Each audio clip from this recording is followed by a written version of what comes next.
안녕하세요. 데이비드 김석교사입니다. 오래간만에 뵙겠습니다.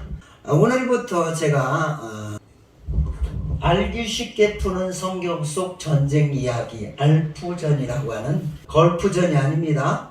알푸전, 알기 쉽게 푸는 성경의 전쟁 이야기라는 주제를 가지고 성경 속에 있는 전쟁 이야기들을 풀어나가려고 합니다. 여러분 그거 아십니까? 전쟁을 풀어보면 성경이 저절로 풀리는 거예요.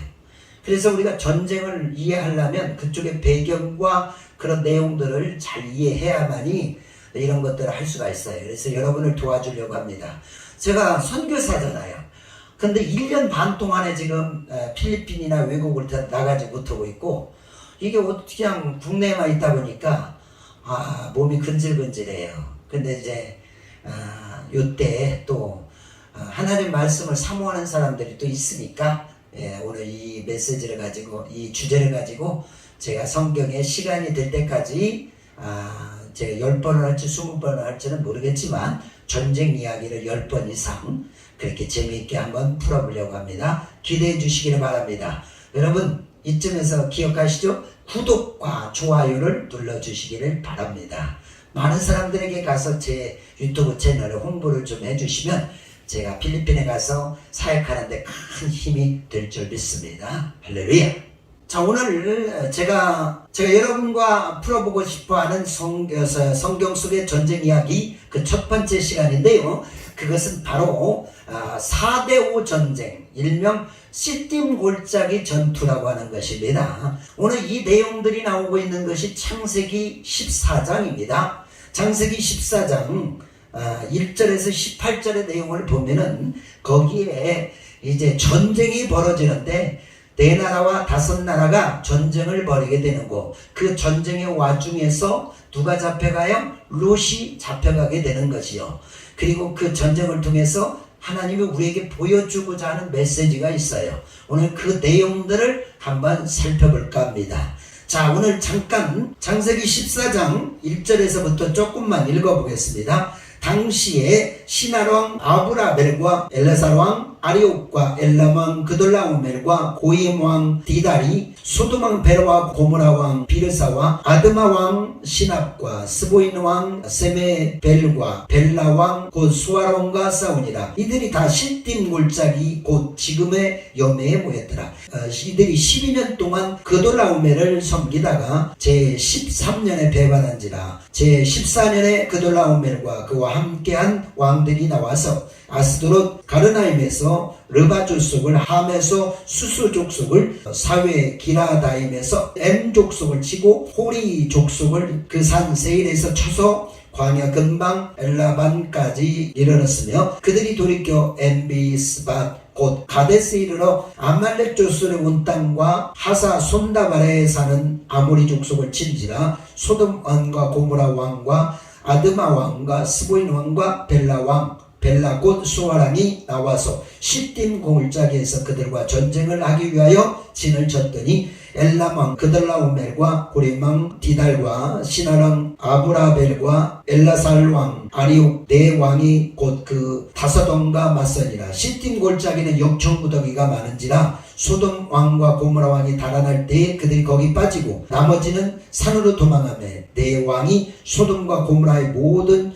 재물과 양식을 뺏어가고 소돔에 거주하는 아브라함의 조카 롯도 사로잡혀 재물까지 도락하여 갔더라. 도망한 자가 와서 히브리 사람 아므렉에게 알리되 이에 아브라함이 아므리 족속 마브레의 상수리 숲을 근처에 거주하였더라. 아므레는 에스볼의 형제여 또 아넬의 형제라. 이들은 아브라함과 동맹한 사람이었더라. 아브라함이 그의 조카가 사로잡혔음을 듣고 길에서 길리고 훈련된 자 318명을 거느리고 단까지 쫓아가서 그와 그의 가신들이 나뉘어 밤에 그들을 쳐부시고 다메섹 왼편 호바까지 쫓아가 모든 빼앗겼던 재물과 자기의 조카 롯과 그의 재물과 또 부녀와 친척을 다 찾아왔더라.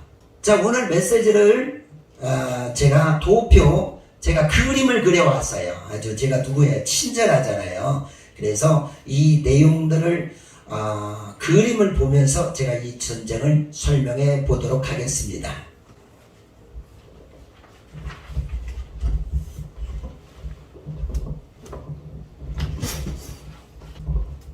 자, 여러분 이거 보이시나요? 자, 이 전쟁은 첫 번째 전쟁은 4대5 전쟁입니다.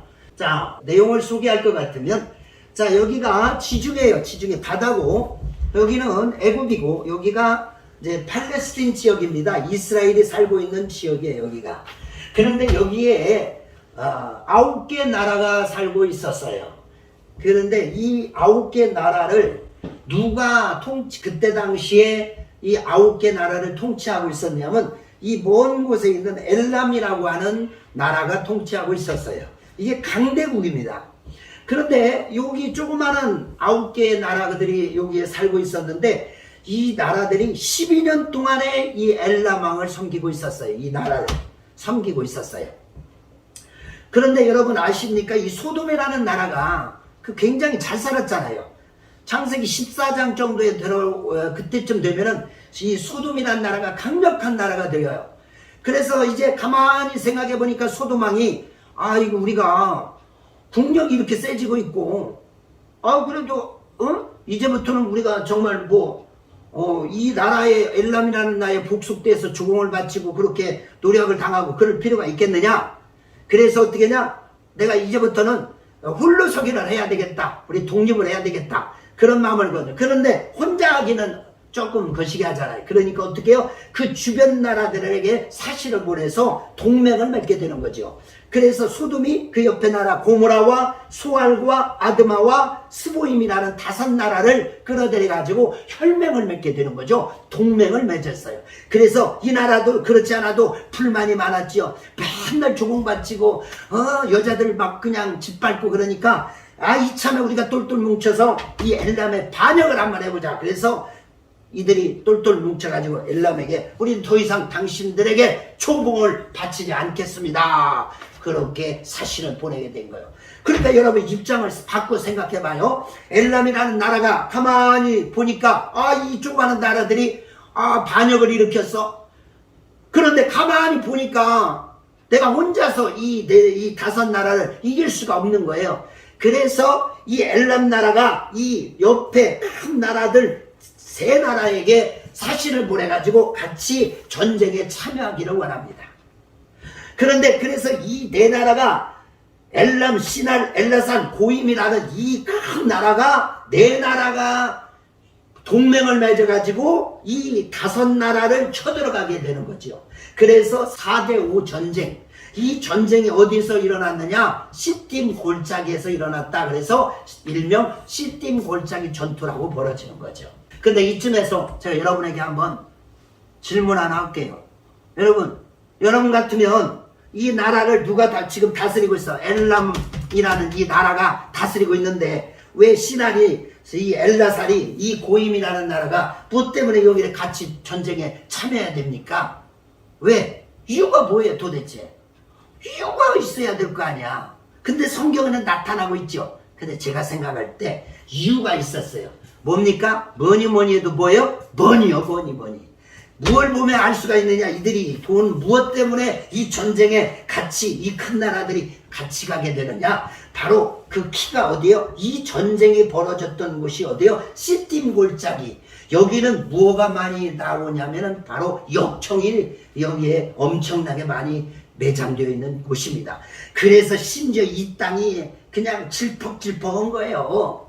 여러분 기억하십니까? 창세기 11장에 보면 바벨탑을 뭘로 만들죠?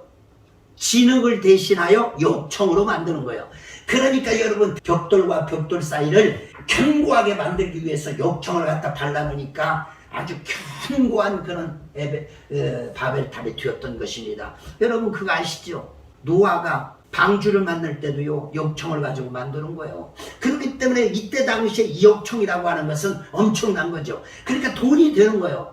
지금 여러분 미국이나 이런 데서 이 걸프만이나 이런 데 전쟁에 참여하는 이유가 뭐냐? 뭐니 해도 석유주요, 석유. 근데 그때 당시에 석유가 없었잖아. 그러니까 이 역청을 차지하기 위해서 아마 이 엘람이라는 나라가 꼬셨겠지요. 그래서 이 4나라가 합세를 해서 동맹을 맺어서 이 5나라를 쳐들어오게 되는 거예요. 그래서 이 전쟁이 벌어지게 되었던 것입니다. 그런데 여러분 보세요. 전쟁이 벌어졌는데 이 5나라가 이제 똘똘 뭉쳐서 전쟁을 준비하고 있는데 희한한 일이 벌어지네요. 뭐냐면 이 네 나라의 연합군이 전쟁을 쳐들어오는데 두 방향에서 쳐들어오는 거예요. 하나는 이쪽으로 해서, 한편은 이쪽으로 해서 위쪽에서 쳐들어오고, 한편은 밑으로 이렇게 내려가 가지고, 제가 그랬죠. 여기 9나라가 살고 있었는데 전쟁은, 동맹은 누가 맺었어요? 5나라만 맺고 있었어요. 이 5나라를 제외한 4나라를 먼저 이 엘람이라는 나라가 공격해. 큰 나라들이 공격해요. 그래서 하나하나 쳐부셔가지고 이 4나라를 싹 쳐부셔버렸네. 그리고는 이 밑에서 다시 올라가는 거예요. 여러분, 이 밑에 나라는 힘도 없고 그렇던 나라인데 이 4나라가 없어지고 나니까 그 다음에 양쪽에서 협공을 받게 되는 거죠. 그래서 이제 도간에 든 쥐처럼 소돔, 고모라, 소알, 아드마, 스보임이 어떻게 할 줄을 모르고 있는 그런 상황. 어디에서? 시딤 골짜기에서 위에서 아래에서 대적을 맞이하고 있는 그런 상황이 되어버린 거예요. 자, 처음에는 자기들이 대단하게 전쟁에서 승리할 것 같았지만 전략을 잘 세워가지고 이들이 이렇게 전쟁을 벌여버리니까 졸지에 도간에 든 쥐처럼 도간에 든 쥐처럼 꼼짝 말하는 그런 상황이 벌어지게 된 거죠. 자, 두 번째 그림을 보겠습니다.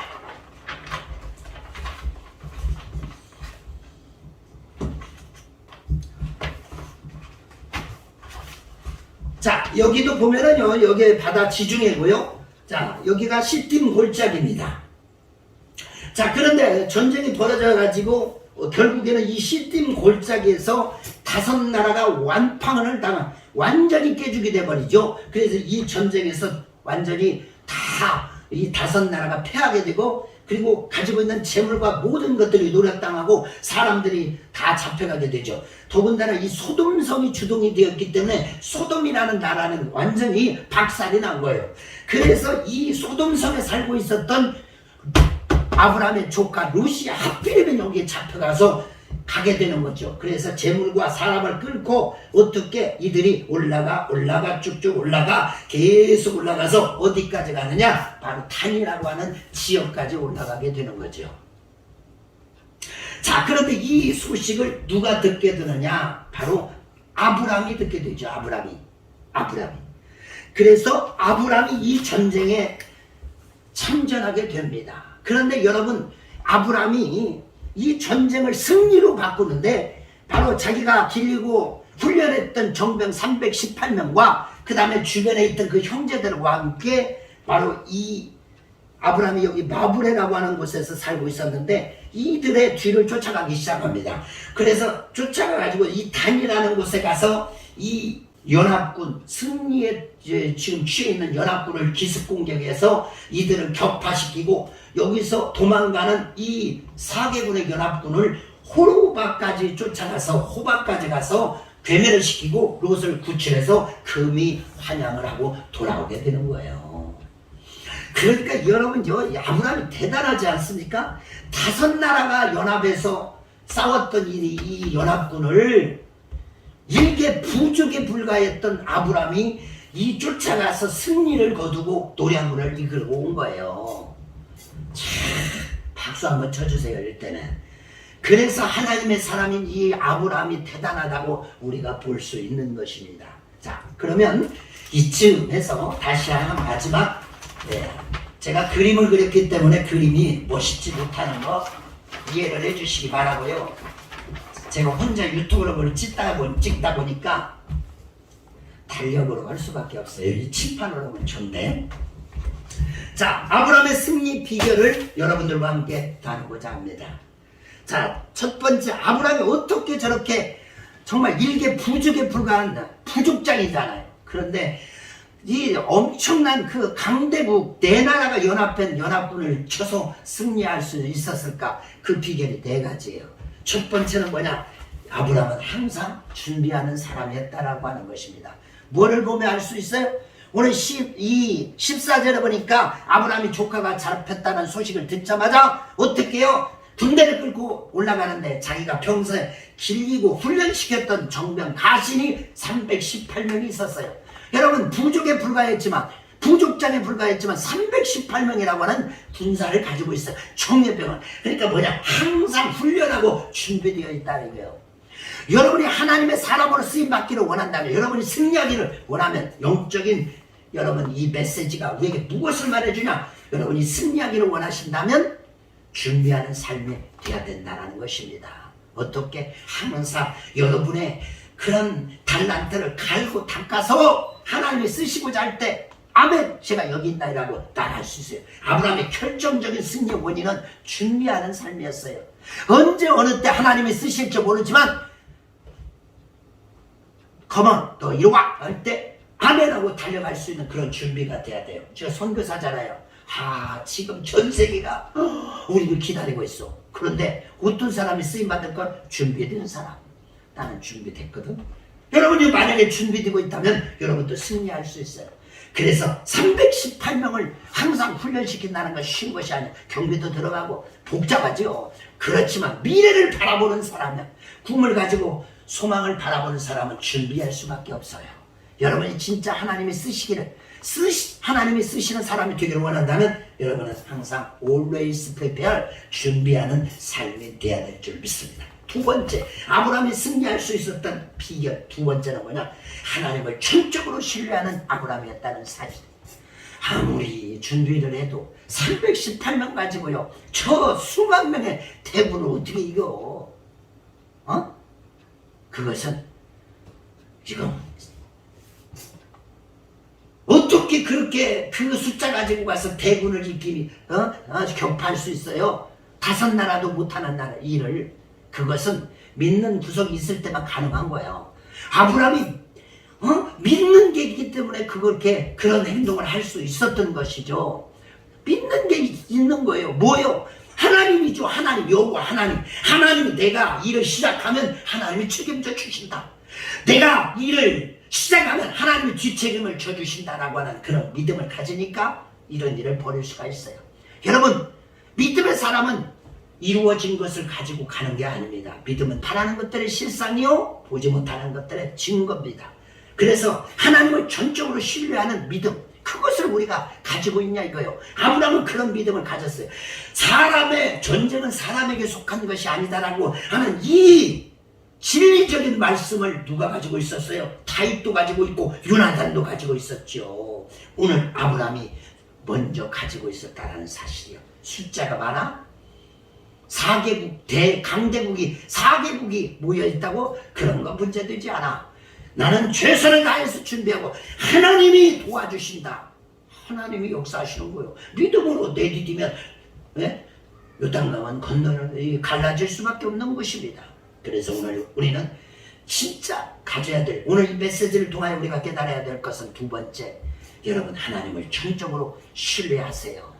제가 선교를 해보니까 하나님을 붙들면 돈이 얼마나 많은지 몰라. 제가 무인프로를 필리핀에도 우리 저 희망나는 식구들과 함께 필리핀에 들어갔는데요. 지금은요, 센터도 하나님이 지어주셨지, 교회도 2개 지었죠. 또 하나 지금 짓고 있고, 지금 땅 사고. 수많은 어려움이 있지만 그때 주님을 신뢰하고 믿음으로 전진하면 하나님이 놀랍게 역사한다는 것을 누가? 아브라함이 벌써 깨닫고 있었던 것입니다. 우리는 이런 사람이 되어야 될 줄 믿습니다. 자, 세 번째, 아브라함이 승리할 수 있었던 이 4대5 전쟁의 와중에서 다 절망적이었지만 한 사람이 승리케 만드는 거죠. 그것은 바로 지혜롭게 행동하는 거예요. 전략이 필요한 거예요. 전략. 오늘 여러분 보세요. 아브라함이 어떤 전략을 취하죠? 그들이 단에 가서 어떻게? 단에 가서 승리에 취해 있습니다. 지금 엄청난 대승을 거두고 이 대나라가 가서 이제 릴락스, 너무나 기분 좋아서 술도 마시고 이제 경비도 헛술하고 그냥 방심하고 있는 그때에 아브라함이 밤에 기습 공격을 한 거예요. 사람의 숫자가 보면 중요한 것이 아니잖아요. 기습으로 전략을 세워서 달려드니까 엄격결에 이들이 이 아브라함을 피해서 도망갈 수밖에 없는 거예요. 전쟁이라는 것은 이게 뭐냐? 이게 사기의 문제인 거예요. 아브라함이 전략을 세워가지고 밤에 그것도 아주 기습 공격을 해서 그냥 일시에 공격해 들어오니까 이게 이 사람들이 어떤 생각을 먹었는지는 모르겠지만 저 소돔과 소돔과 그 다섯 나라가 다시 어떻게 전열을 가다듬고 다시 쳐들어간다는 겁니다. 그렇게 생각할지는 몰라도 그래서 도망가기 시작하는 거예요. 어디까지? 호박까지 도망가는 거예요. 그래서 승리할 수 있었던 것입니다. 그래서 우리가 이 말씀을 통해서 깨달을 수 있는 세 번째는 뭐냐? 지혜롭게 행동해. 전략이 필요한 거예요. 어떤 일을 할 때 계획을 세우고 그것을 어떻게 할까 고민하고 기도하고 노력해서 이 일들을 이루어가는 거예요. 선교도 제가 해보니까 마찬가지예요. 전략이 없이는 아무것도 아니에요. 저 불신자들을 어떻게 하면 주님께 인도할 수 있을까? 어떻게 할까? 사업을 할 때도요, 무대포로 그냥 될 거라고 생각하고 해요? 안 되는 거예요. 전략이 필요한 거예요. 지혜롭게 행동해야 되는 것이 필요하다는 사실입니다. 우리가 이런 전략만 가지면 정말 못할 게 없어. 왜? 하나님이 도와주고 있기 때문에. 여러분이 하나님께서 책임져 주시기 때문에 지혜가 있으면 되는 거예요. 근데 지혜는 어디로부터 오냐? 하나님께로부터 왔고, 예수 그리스도가 지혜의 영 아닙니까? 예수 그리스도가 지혜요, 지혜 자체. 잠언서를 보세요. 거기 잠언에 지혜 나오는데 그 지혜 빼고 예수를 집어넣으면 딱 맞아요. 그래서 지혜롭게 행동하라. 마지막 네 번째입니다. 아브라함이 승리할 수 있었던 건 상대가 자만했기 때문에 그렇습니다. 여러분 기억하세요. 교만은 패만의 손목입니다. 넘어짐의 함정이에요. 우리가 아무리 잘하고 있다 할지라도 이 전쟁에서 대승을 거뒀다 할지라도 자만하는 순간에 이렇게 일개 부족에 불과한 아브라함한테도 질 수 있는 거예요. 손줄로 생각하지 마세요. 넘어질까 두려워하세요. 항상 조심조심하는 우리 모두가 되어야 됩니다. 우리는요 아무것도 아닌 존재들이에요. 그러니까 어떻게 주님 붙들고 날마다 기도하면서 자기를 돌아보면서 항상 겸손하게 믿음으로 나가는 거예요. 마지막으로 한 가지 더 추가하면 왜 이 전쟁이 벌어졌을까요? 저는 두 가지 이유가 있다고 생각해요. 첫째는 소돔성에 살고 있는 롯을 깨닫게 하려고 하나님이 이 전쟁을 일으킨 거예요. 롯이 잡혀갔잖아요. 그러면 깨달아야지. 왜? 내가 이방인들과 함께 섞여서 하나님의 사람이 저렇게 살아서는 안 되겠다. 정신 차리고 돌아와야 돼. 하나님이 매를 드셨고 채찍을 주셨기 때문에 채찍으로 때릴 때는 깨달아야 되는데 어떻게죠? 뒤에 여러분 14장 뒤에 가보면은 이 롯이 아브라함이 구출해서 돌아오자마자 다시 소돔성으로 다시 돌아가 성문 앞에서 있더라고. 결국에는 여러분 소돔성이 망할 때 엄청난 데미지가 있잖아요. 엄청난 어려움을 당하잖아요. 깨닫지 못하고 또 그 자리로 돌아간 거예요. 그래서 이 전쟁이 일어난 건 하나님이 롯을 사랑하니까 기회를 주신 건데 깨닫지 못해서 불행하게. 우리는 깨닫는 게 복인 줄 믿습니다. 두 번째는요, 아브라함이 이 일대에서 부각시키는 계기가 된 전쟁입니다. 여러분 생각해 보세요. 뒤에 14장 후반절에 가면 소돔성이 자기가 그렇게 교만하고 대단하다고 생각했던 소돔성이 완전히 전쟁에서 완전 박살이 나버렸는데 이 일개 부족에 불과한 아브라함은 승리하고 자기들의 노령 그 사람들을 데리고 돌아오잖아요. 그러니까 대환영을 하며 앞에서 머리를 굽실 하잖아요. 수많은 왕들이 나와서 여러분 아브라함 앞에 머리를 조아리더라고요. 하나님은 사랑하는 이 아브라함을 이렇게 일으켜 주시기를 원하는 거예요. 오늘 우리를 하나님은 이렇게 만들기 원하시는 거예요. 이 전쟁을 통해서 롯에게 알려주고자 하는 하나님의 메시지와 아브라함을 부각시키고자 하는 하나님이 사랑하시는 중을 그렇게 사람들 앞에 높이고자 하는 하나님의 뜻이 4대5 전쟁 시딤 골짜기 전쟁 속에 들어있다는 사실입니다. 사랑하는 성도들이여, 여러분들 우리가 이 전쟁을 통해서 깨닫고 정말로 아브라함과 같은 그런 강력한 믿음과 준비성과 전략을 가지고 교만치 않고 믿음으로 달려가면 하나님께서 놀랍게 역사해 주실 줄 믿습니다. 할렐루야. 오늘 첫 번째 전쟁 이야기, 성경에 최초에 등장하는 전쟁, 바로 창세기 14장 4대 5 전쟁 시티볼짜기 전투에 대해서 알아봤습니다. 자, 다음 시간을 예고하겠습니다. 두 번째 전쟁은 출애굽 전쟁이에요. 여러분 그거 아십니까? 모세가 태어날 때 그 애굽의 상황을 여러분 아십니까? 그때 어떤 왕이 살고 있었는가? 그리고 그 전쟁이 어떻게 벌어졌고 결과가 어떻게 됐는가? 여러분이 전혀 알지 못했던 얘기로 다음 시간에 전쟁 이야기를 펼쳐나가겠습니다. 기대해 주시기를 바랍니다. 구독과 좋아요를 부탁드리겠습니다. 할렐루야. 다음 시간에 만나요. 할렐루야. 데이비드 김 선교사였습니다.